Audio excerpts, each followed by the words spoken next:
The Saint Kitts and Nevis Clean Seas is an organization committed to promoting community-based environmental monitoring and cleanup of the coastal zones in the Federation.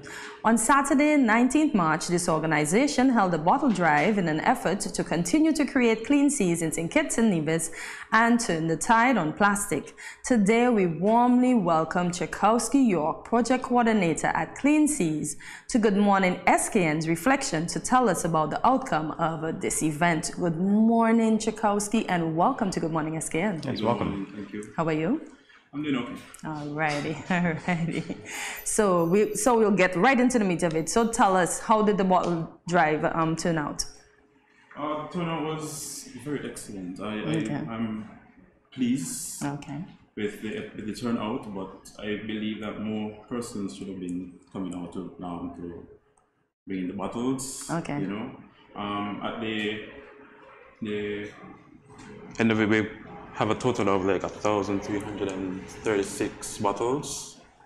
Yes, from 15 members. Okay. Oh, that's great. Who participated from that event. Yes. So I want to ask, the bottle drive, is it bottles from the sea or is it bottles that we bring to the bottles seaside? from the sea, bottles that you have put up in your house. Oh, so we just... type of bottles. So it was like plastic bottles, beverage bottles, detergents as well, glass bottles also. Oh, okay. So okay. Yeah. Okay. Good. So these are bottles that we find on beaches when we do beach cleanups and so on. Oh, okay. Yeah. That's very interesting. I suppose some of us do our laundry on the beach. All right, so is this the first bottle drive that was organized by Clean Seas? Yes, this was the first bottle drive. We are planning to do more bottle drive later down in the year. We're planning to do it every quarter. So this was our first quarter, so the next quarter would be about, that is about July? Yes. June, July, yeah. And the next one will be September, and then the other is in December. Dates for these are still to be determined. Okay, good stuff. Yeah. So what happens to the various types of bottles once they have been collected?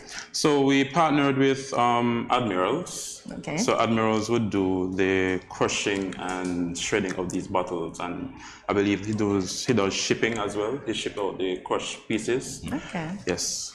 All right. So there was a competition involved apparently with these bottles. What can you tell us about that? Yes. So the whole bottle drive was basically a competition. The first prize got $200. Second prize was $150, and the third prize was $100. So we haven't disclosed the winners as yet. Oh, okay. So that's still to be sorted out. Okay. Well, you answered that question, so we don't know who the winners are. So, so do you know when you're going to announce the winners? Very soon. Very soon. So no date. No date as yet. Okay. We don't announce the winners just now. Well, definitely before the next bottle drive. Yes, definitely before the next bottle drive. All right, so now I have to ask, obviously when you're talking about cleaning the environment, keeping the coast clean and everything like that, you have a range of options in terms of projects that, you know, doesn't have to be a bottle drive, it could be other things. Why was the bottle drive so important to you? Why was the so the bottle drive was important because of when we do our beach cleanups, right? We found a lot of plastic bottles, of plastic waste, especially along the coast of Saint Kitts and Nevis. So that is the reason, hence why we push for this bottle drive. So you focused on that specifically? Basically, we were trying to eliminate the use of single-use plastics, basically. Okay, so that ties into that. Yeah. Do you find that they create a lot of problems for, let's say, organisms or even beach users? Is that what you found? Yes, single-use plastics, especially, they have impacts on the marine life, especially turtles, fishes, and that's the thing with those being impacted. We as humans, when we eat these organisms, we also get impacted by the single-use plastics. Yeah. Because it's in their system already. Yes, so it's in their system, so we'll get it into our systems as well. That's alarming to me, and it would have been more alarming had I not known that before. There was a documentary that I watched when I saw that. And sometimes the layers of plastic that are on the sea, they're somewhat invisible to the naked eye, but they're still there. They get ingested by marine life, fish and all that, so you consume that when you eat them. So this drive is definitely very important. Right. Very important. What we want to know now, Tchaikouski, is more about the mission of Clean Seas. All right, so the whole mission behind Clean Seas is to reduce plastic waste around St. Kitts and Nevis, and by extension, the wider Caribbean, because we're trying to extend this to the different Caribbean countries. Yes. How's that been? It's kind of been a challenge in getting that done to get persons on board. However, with our organization, other organization, the CYEN, the Caribbean Youth Environment Network, we hoping that the other chapters in the other countries would join with us and push forward down this initiative. Indeed, sounds great, and it's possible. Yes. We were talking also about recycling, so I'm going to throw this question out there. Do you think if we put bins, recycle bins close to the sea where people normally go have picnics and stuff, do you think it will encourage them to place the bottles where they should be placed? We hope that it would encourage them too, but with the culture that we have here in Saint Kitts and Nevis, it would be an uphill task. I'm not saying that it's not possible, but it will be a task for us to adapt that into our culture here in Saint Kitts and Nevis, because basically, on the average, we would just go to the beach and we don't have anywhere to throw our garbage. We just leave them on the beach, leave them on the beach, and throw them down anywhere that is, close by, which is sad, but very sad. That's the culture of how we do things here, and that's the whole, as a mission about Clean Seas. We're trying to change the culture here in Saint Kitts and Nevis about how they dispose of their waste. We're trying to, in putting down garbage bin around the beaches, I think that would be a great idea. I think we have pushed for that to start, but we haven't get the support to get that started as yet. So. Yeah. But I think humans are pretty adaptable, right? And I think if something is enforced, like taking your recyclable bags to the supermarket, I think it can work because it has worked. It's proven to work in other countries. Because they'd be like, no more plastic. If we see with plastic, you're going to be fine. And once we hear fine, we don't do anything that will cause us to be fined. So I think, is there any way that Clean Seas can get anything written into law maybe to help? Yes, we could. But this would be mostly taken up by the Ministry of the Department of Environment. Yes, so we would have to push the Department of Environment to push this into the legislation. Okay. Yeah.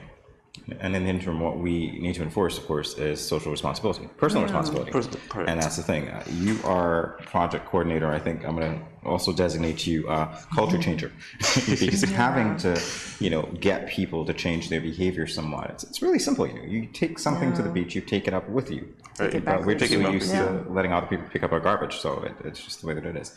In any event, in terms of your role as project coordinator, can you shed some light on that? What specifically are your tasks?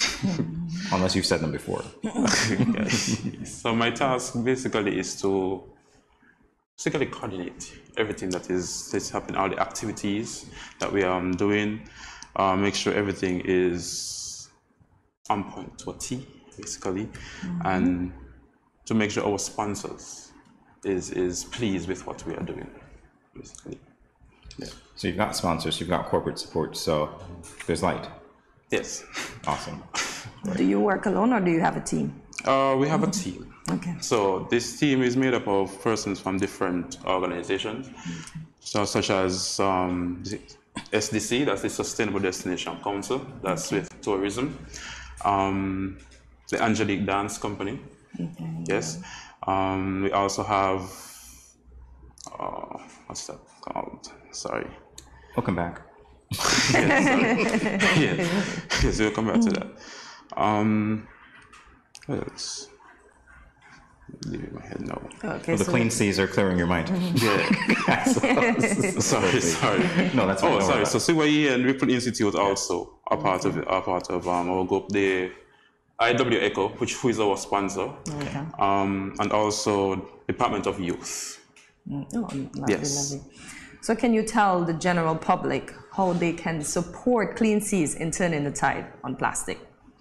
So, to support us, you can go to our Facebook page, which is the Saint Kitts and Nevis Clean Seas.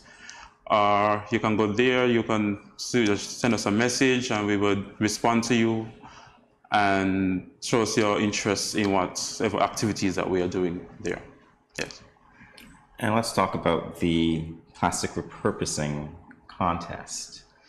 Yes, so now that is ongoing, it's open, so persons can well, the whole idea of this repurposing plastic is to have persons have creative ways into reusing plastic waste, basically. We doing this initiative on a backyard gardening basis, because we do have a backyard gardening Facebook page running right now, and it's a project running actually. So we encouraging persons to use plastic waste and integrating it into the backyard gardening aspect of life. Yes, I like that. Longevity. Very much. So is there a deadline for the submission? Yes, so the deadline for this submission will be the 31st of March. Okay. Yes, 31st of March is our deadline. Okay, and are there any other events that we should be aware of from this weekend? We will be having a series of beach cleanups. Yes. There are about 12 beach cleanups that we are doing, beaches that we are doing, and we encourage persons to sign up. You can go to our Facebook page and you can sign up there. You'll find a link to these beach cleanups, and you sign up, you register, and you'll be good to go.